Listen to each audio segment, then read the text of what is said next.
Jai Shri Ram. Vanakkam and Namaskaram.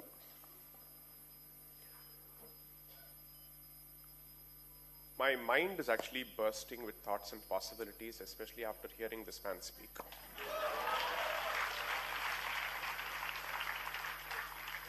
I'm usually known for speaking extempore. I never go with any kind of preparation because I believe 24/7 is the preparation mode. I don't prepare for any event. But the number of ideas that kept bursting in my head when he was talking, my template was one, he's just multiplied it. So let me thank Shivashri for giving me an opportunity to share space with Kamaraj 2.0.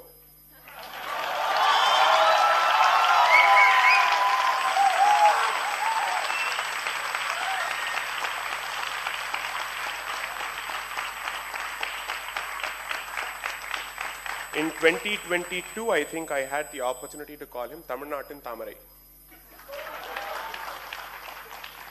Kamaraj 2.0, why? One, because it's time that Bharat had the third Prime Minister from the South.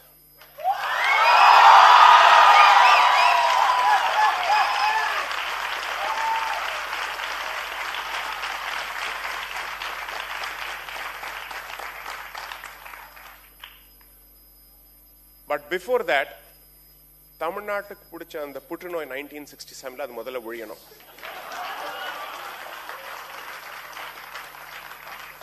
That virus that has gripped the holy state of Tamil Nadu, this dharmic land, needs to be eradicated first.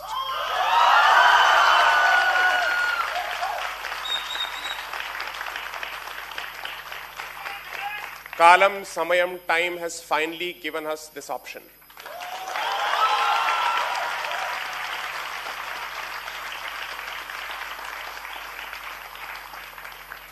I request the Dharmikas in Tamil Nadu, the Hindus of Tamil Nadu, to throw their weight behind this man. I'm making this public.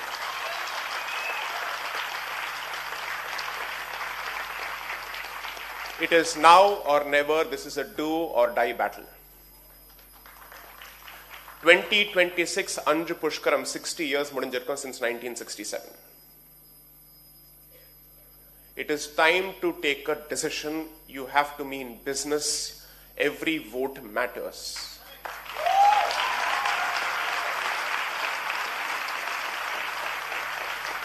Every middle class vote, every thinking vote must not think of it as a holiday, must go out in the sun and do whatever is necessary. We are just 2 years away. This was not meant to be a political speech, but unfortunately, our land has been heavily politicized. Our religion has been politicized. I am left with no other option but to speak about this bluntly.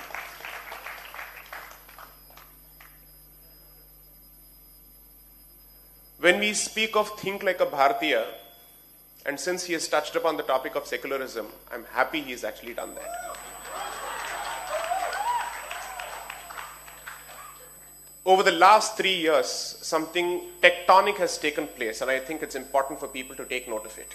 I'm speaking in Tamil primarily because there's a YouTube audience that's watching, rather in English because there's a YouTube audience that's watching, and ennoda Tamil sila perukku pidikadhu. One, decolonization has finally entered Indian political discourse, and that's a fantastic victory.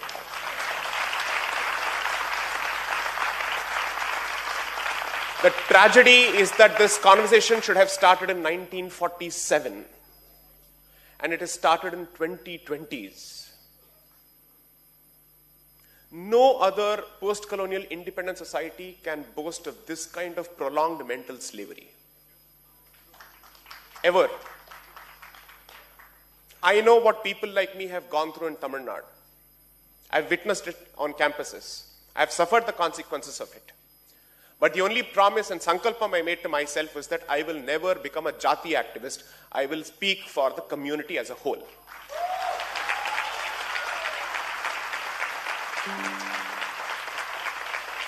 I have no pretensions or delusions of becoming a leader at all under any circumstances or a representative, but I will certainly ensure that every ounce of my energy and brain is used to support people like him.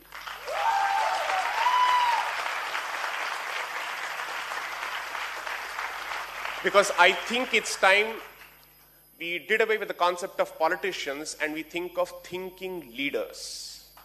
This is what we want. People who understand the concept of Rajadharmam. That is crucial. That takes me to the concept of secularism, because anybody who understands the history of secularism will tell you that secularism is political conversion. Its job is to sever your roots, your connection with your roots. Its entire purpose is to make sure that you forget your past. And it becomes the new religion, because humankind cannot survive without religion. Therefore, secularism has become the new religion, unfortunately. The purpose of these tools is to ensure that you forget one of the most important, let's say, concept in the life of dharmikas, which is pitris, ancestors, your people, your forefathers. That is why I call it political conversion, because conversion requires you to spit on your past and to embrace a new identity that's completely antagonistic to your earlier identity. Hence, it is political conversion. Knowing fully well that this would be the problem, that it's a time bomb that's going to burst itself on a regular basis against the indigenous community, the framers of the Constitution chose not to use the word secularism as part of the preamble at all. All those fears, all those apprehensions have been vindicated with time to our detriment. To our detriment. There was a time when there was a different kind of a procession taken out of the Kanchi Matham in 2004. Finally, this man has gone to Kanchi. As a proud follower of the Kanchi Matham, I am super happy.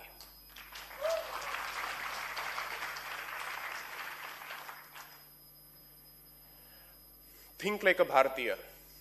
You can't think like a Bharatiya as long as you embrace secularism, is my humble submission. It is cognitive dissonance. If you think like a Bharatiya and also wear secularism as a badge of honor, you can't. They are incompatible. They are mutually destructive. And they are mutually exclusive. தமிழ்நாட்டுக்கு விடிமோட்சம் கிடைக்கிற வரைக்கும் பாரதத்துக்கு விடிமோட்சம் கிடைக்காது.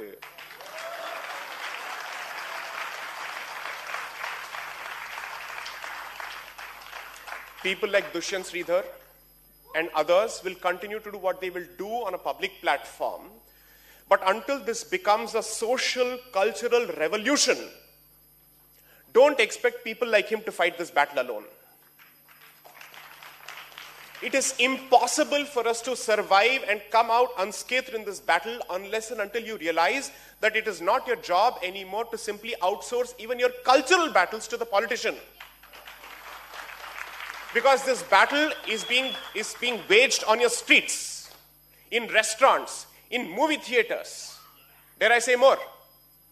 I can. And the worst part is this cancer has entered the rest of the South. Bhakti should have been the biggest export of Tamil Nadu. This Dravidianist cancer is being exported to the rest of the South. In my living memory, I have never seen a separatist sentiment being expressed on the Dharmika state of Karnataka ever. Even that has happened because the way this cancer enters is actually true and consistent to its origins, which is cinema, which is art. So that's how it has entered Telangana and Andhra Pradesh through movies. That's how it has entered Karnataka. Kerala, of course, never needed it because it has its own cancer.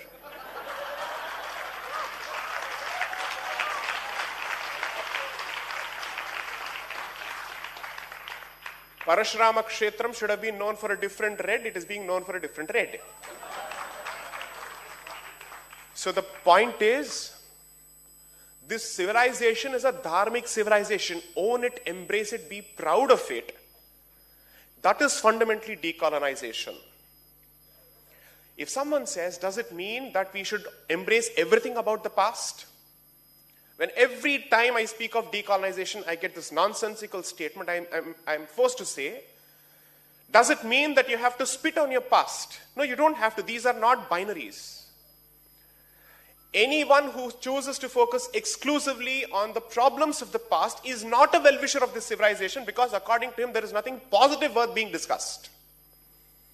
You have to look at the entire history of this civilization as a whole. It's not a monolith. And this civilization is called a civilization thanks to the scale of its diversity. So the realities, the political realities, the jati realities, the economic realities have been different in different parts of the country, but we are all painted with the same brush.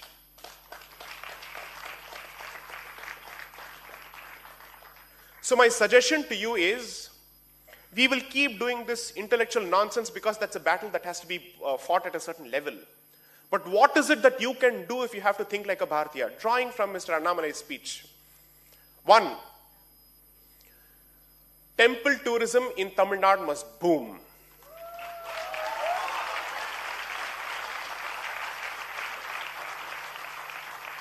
Repopulate our temples. Take back those spaces. Support all temple communities, the operative word being all.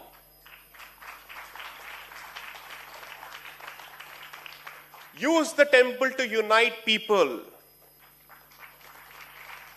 Use the temple to educate people. Bring them out of perpetual victimhood. Oh, is it too sensitive a comment? Sorry? Adu nadakum. Wait for it. It will happen.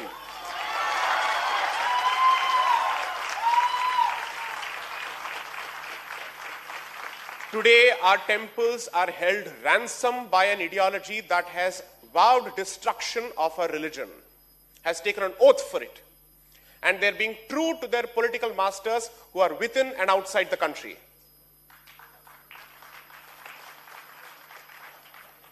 The links go far beyond Bharat, and they've entered Europe.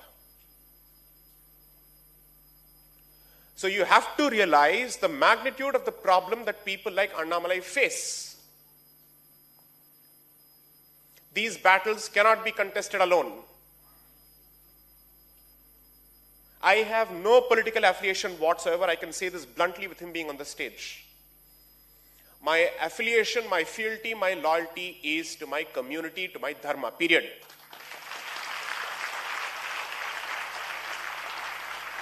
And precisely because I see a representative of Dharma in him, I will support him.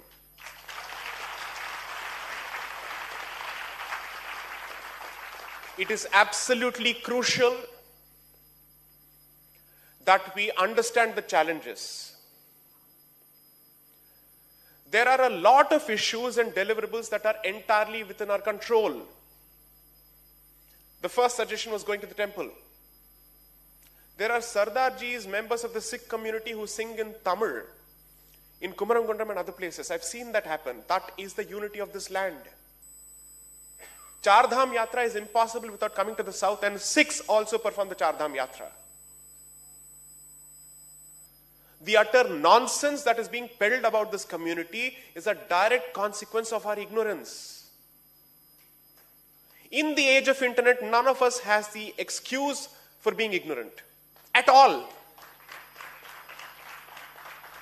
You think it's easy for somebody like Dushan Sridhar to wear the Tripunda and go to the television and face all the people from the D stocks?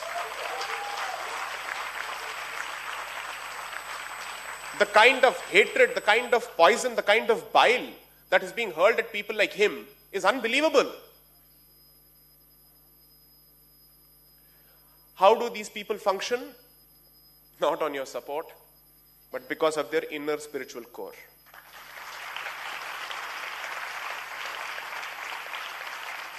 Because most people think it's easy for people like him and I to take these positions because there is some popular support. None of you is going to be available. Your intention may be to protect us, but you cannot be available all the time. So the point is not to protect us, but to start finding replacements for us, keep creating them. These can't be personality-driven movements. Learn one thing from the Asura. Whenever you think of tapas, you think of the Asura, because Asura tapas is unbelievable. Because when they commit themselves to something, they latch on to it. I learn from the Devas as well as the Asuras. I'm very clear about it. We must start looking at producing Raktabija Devas. Every drop of blood in the land of Sanatana Dharma must create more Dharmika warriors.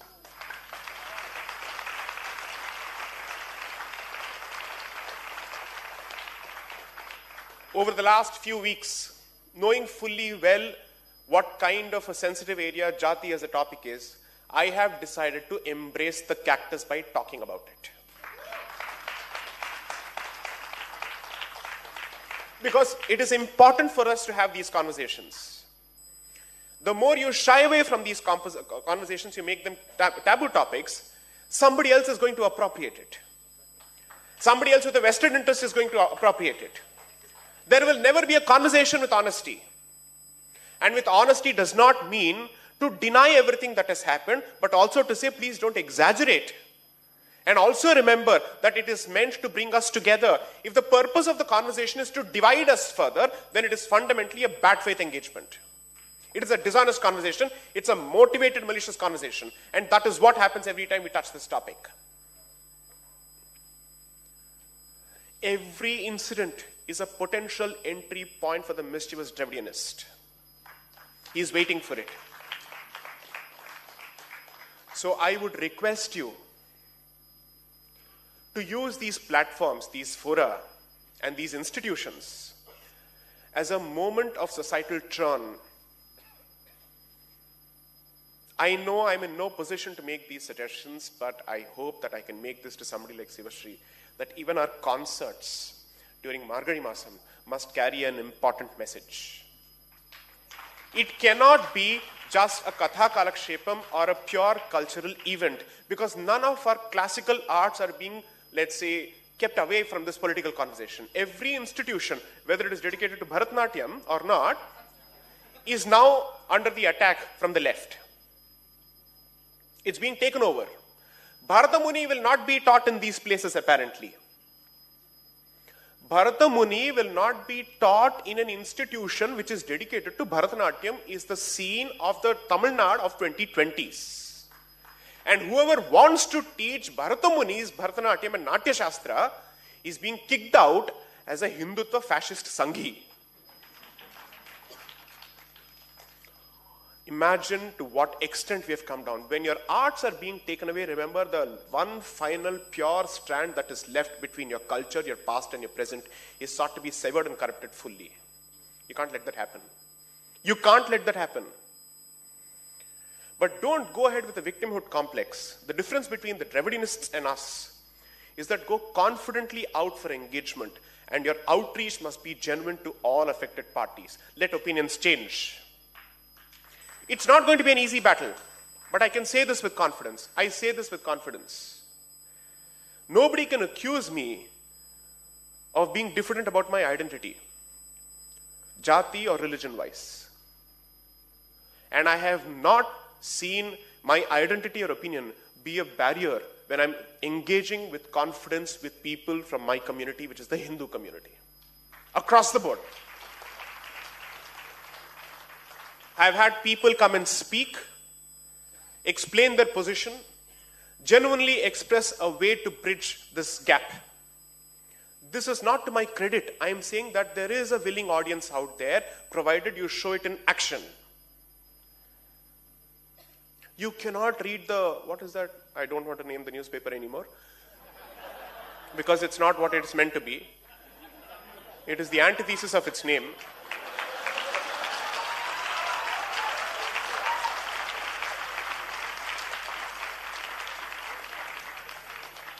The Sri Mahamao of Mount Road.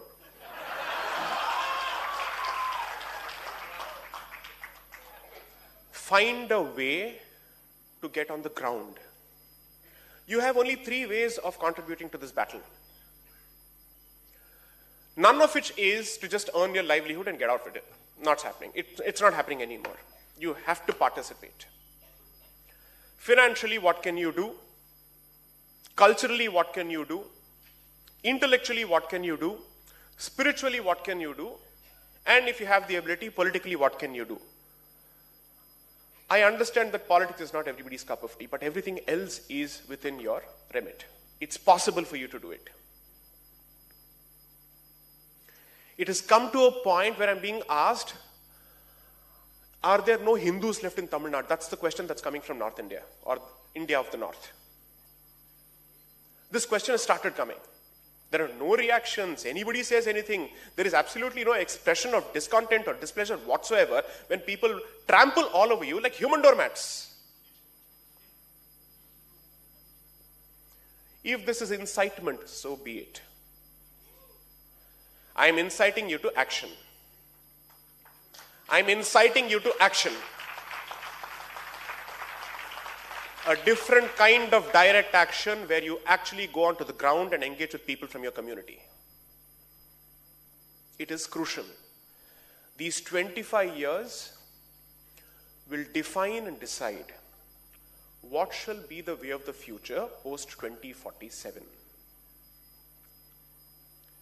This is a battleground generation.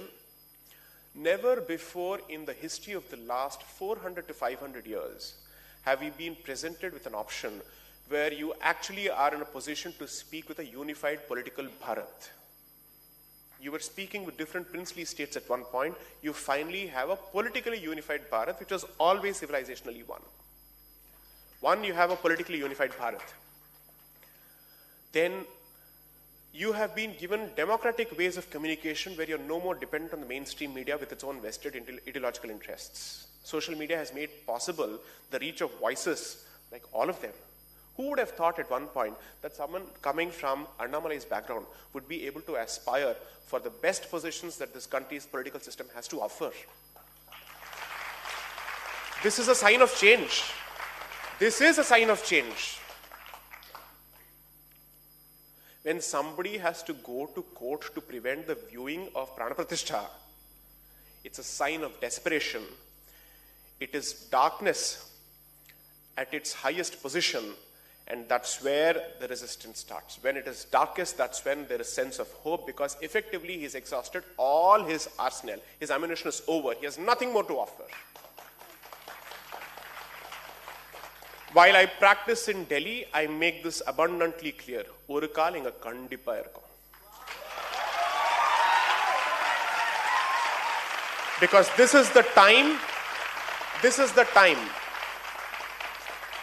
Those who were associated with the Ram Jaram Bhoomi movement will tell you the significance of what I'm about to say. Ek dhakka aur do. Every structure that is anti-dharmic must crumble. And the Overton window must change. This must become the new normal, making it impossible for anybody to take the situation back. Impossible. Thanks to what has happened over the last decade, anyone who doesn't perform on the anvils of economics will not be an acceptable option anymore. Since 2014 to 2024, that is the change. Jai Shri Ram has become a national sentiment.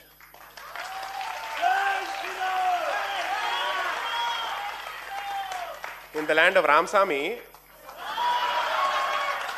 Jai Shri Ram is back. They will all be forced to confront it. 3, don't underestimate the will and the commitment and the venom of the other side. They know no boundaries, they have no standards. The definition of standard is lost on them. The concept of decency and courtesy is lost on them. That's the kind of people you're dealing with. They have no respect for women. They are the last one to speak of feminism. They shouldn't hold forth on feminism at all. None of them know how to respect women whatsoever. They shouldn't be allowed to get away with this. I know I've upset the entire script I had in mind. But such is the effect that he has in terms of upsetting the established order.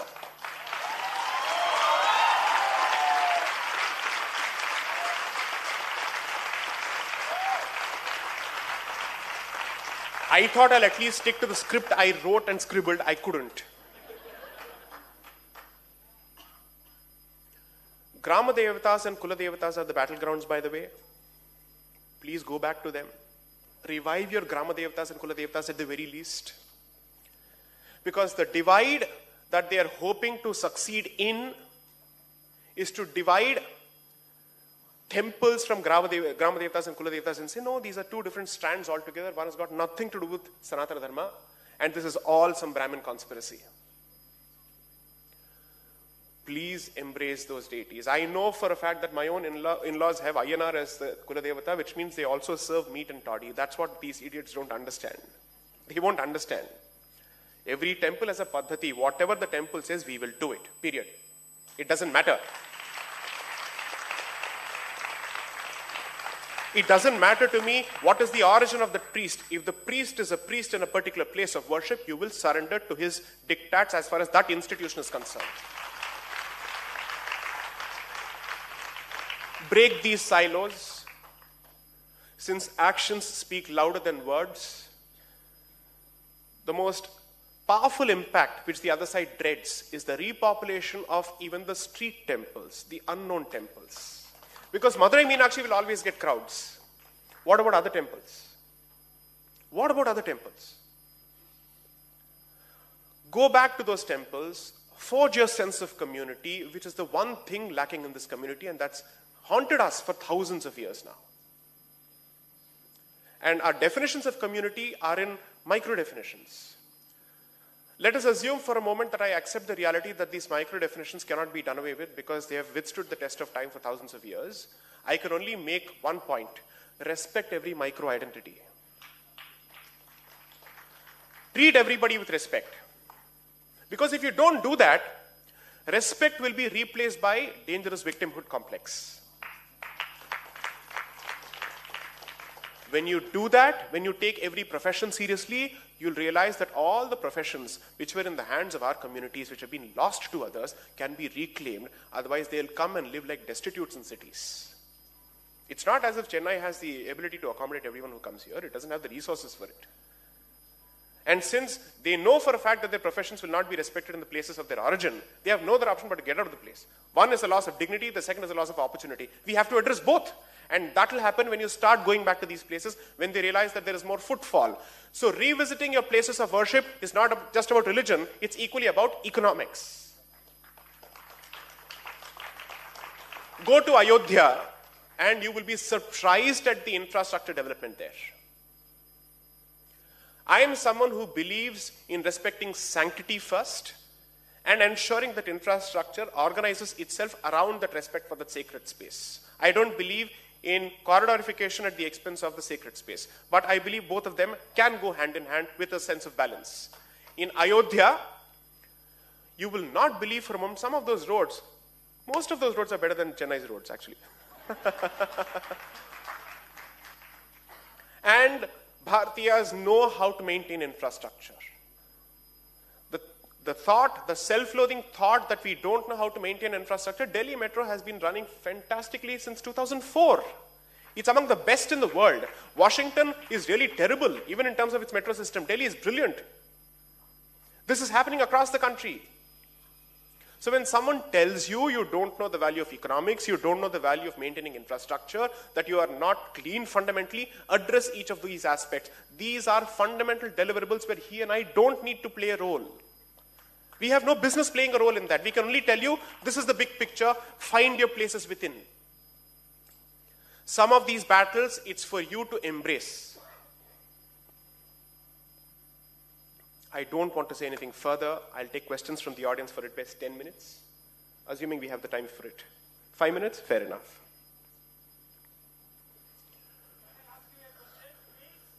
Yes, shall we hand over the mic so that it's recorded? Otherwise, I'll be accused of scripting the interview.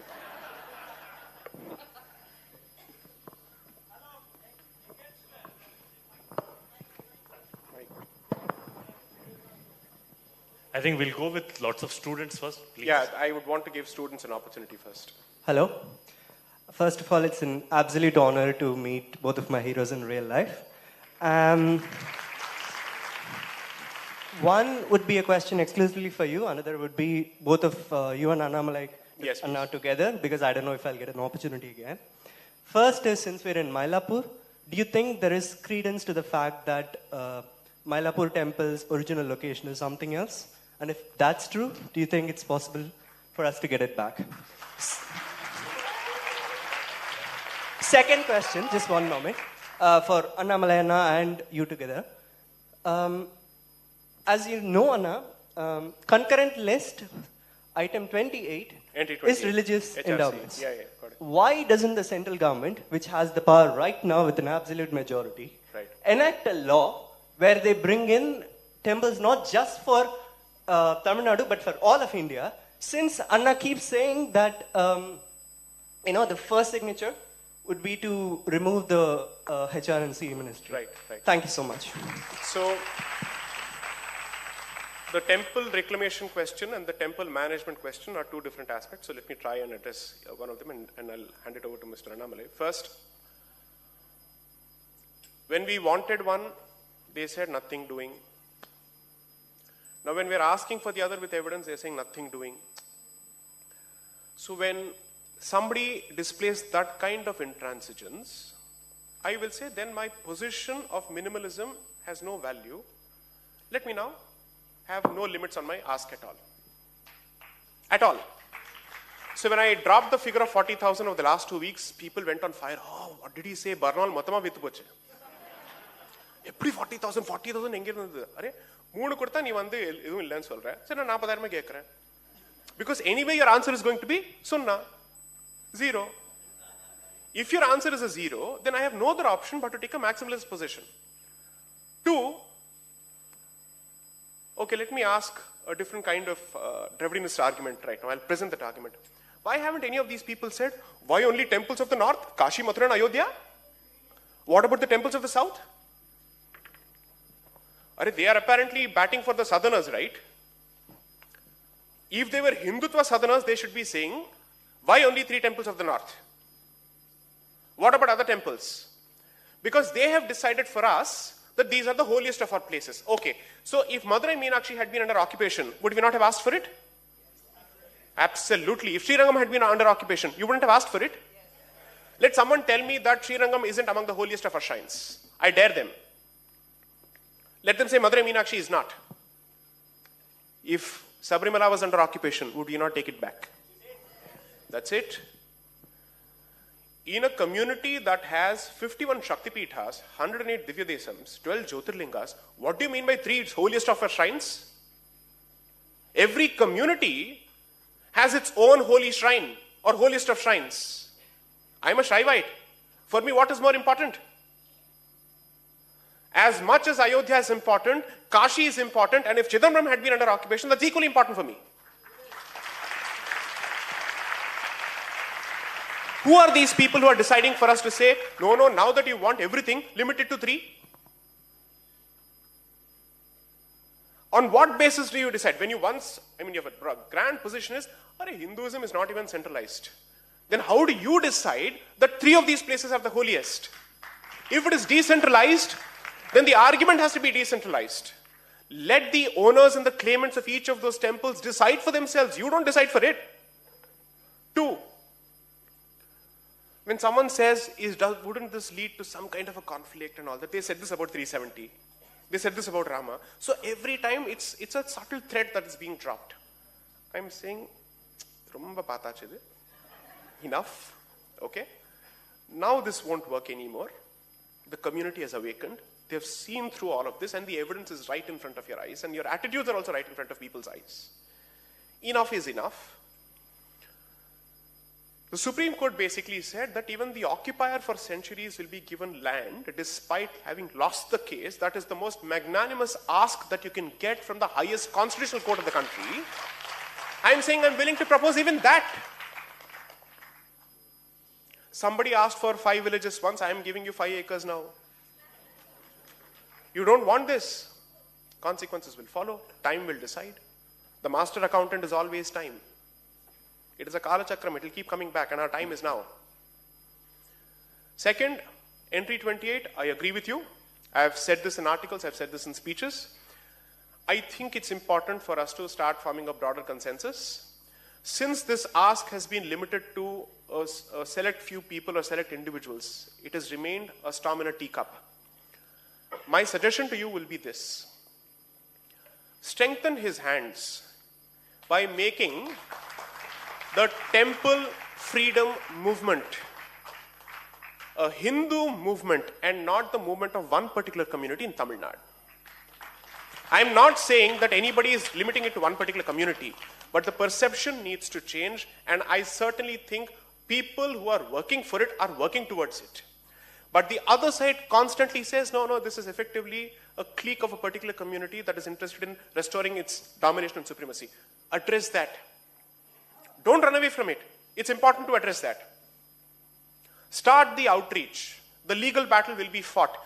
The gentleman who represented Sri Ram Lalla in the Ayodhya case, Sri C.S. Vaidyanathan, is the one who's leading us in the battle. I am second in command. So we are in very safe hands, and those pair of hands belong to Sri C.S. Vaidyanathan. Remember that. People may not be aware of it, therefore it becomes my duty to inform people of this. Sri R. Venkatramani, who is the current Attorney General, was previously part of the team. He was at par with Mr. C.S. Vaidyanathan representing this matter. And then he became the Attorney General. So according to me, the stars are positioned in the right place.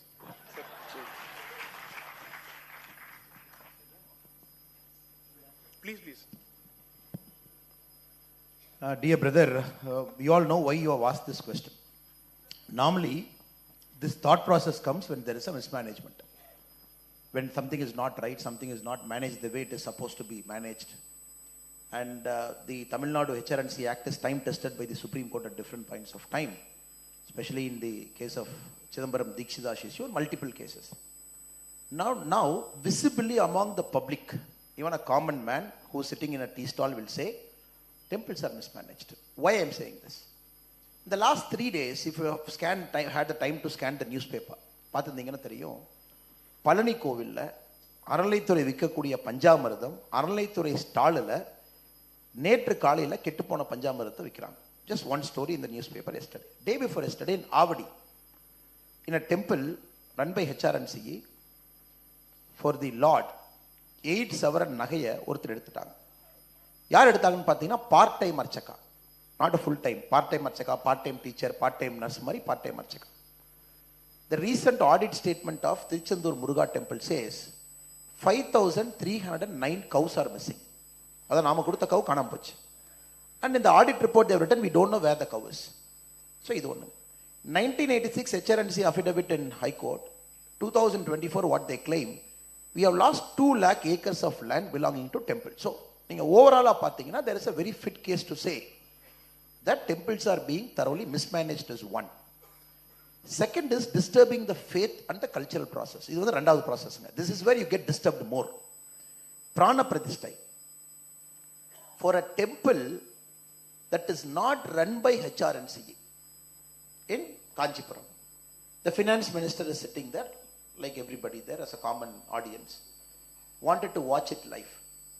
And the local police was inside the temple removing the screen and saying, இதுக்கு permission இல்லைங்க, you have to take permission for putting up a screen inside a private temple. In government run temples, where people wanted to do Annadana Seva, மத்தியானம் வந்து பிராண பிரதிஷ்டை முடிஞ்சதுக்கு அப்புறம் சாப்பாடு கொடுக்கணும். Very first time they said, you got to take permission to even to offer food inside a temple, which in Dharmic, in our Dharma, that is a part of your duty. When you apply for permission, the question are 17 questions they ask. Who prepares the food, where the food is coming, list out all the items, how many people will eat, mention the quantity.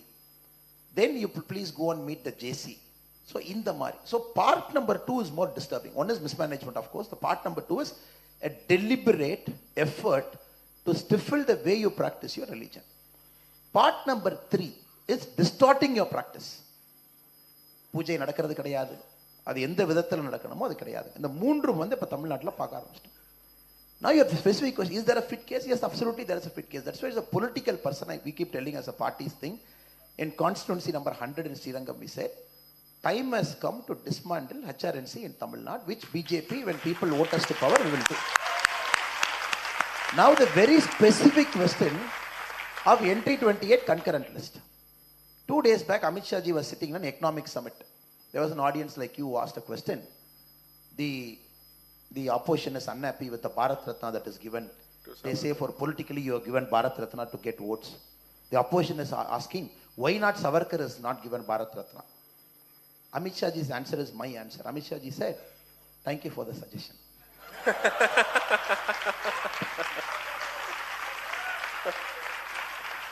Last question. Yeah. This will be the last question. Sir, Namaskar, sir. J Sai Deepak and Annamalai, sir. Basically, I am from Madhya Pradesh. I am pursuing my bachelor's in engineering here. Ji. So, sir, there are a lot of talks going about Hindu Rashtra. So, like, what are your opinions on Hindu Rashtra?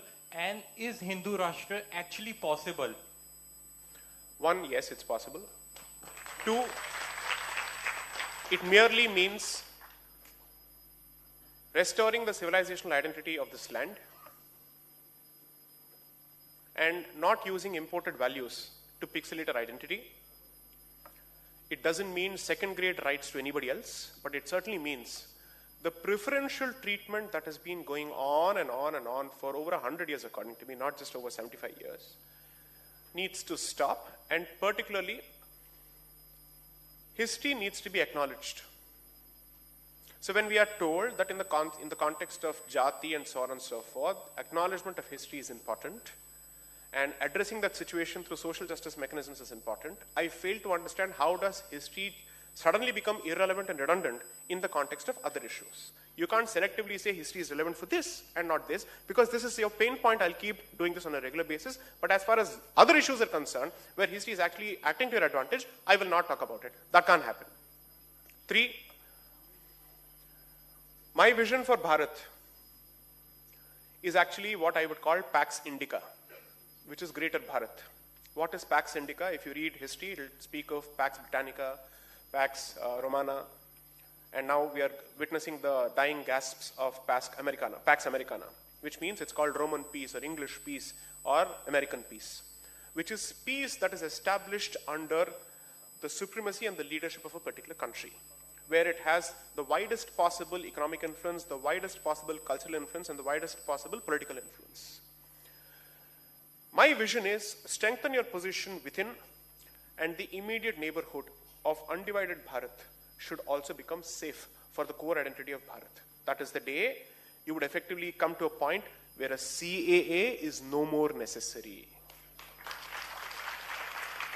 One is to enact a CAA to address the existing situation, but the next is to come to a point where you have a stick strong enough to say no further assaults on this identity in my neighborhood at the very least. That is my larger vision. Creating a safe homeland and a safe neighborhood for perhaps the most traumatized, genocided, massacred population of the world. I'll leave it to Shivashri if we still have any time, or if you want to wrap this up, I think. We'll wrap this up? Yes.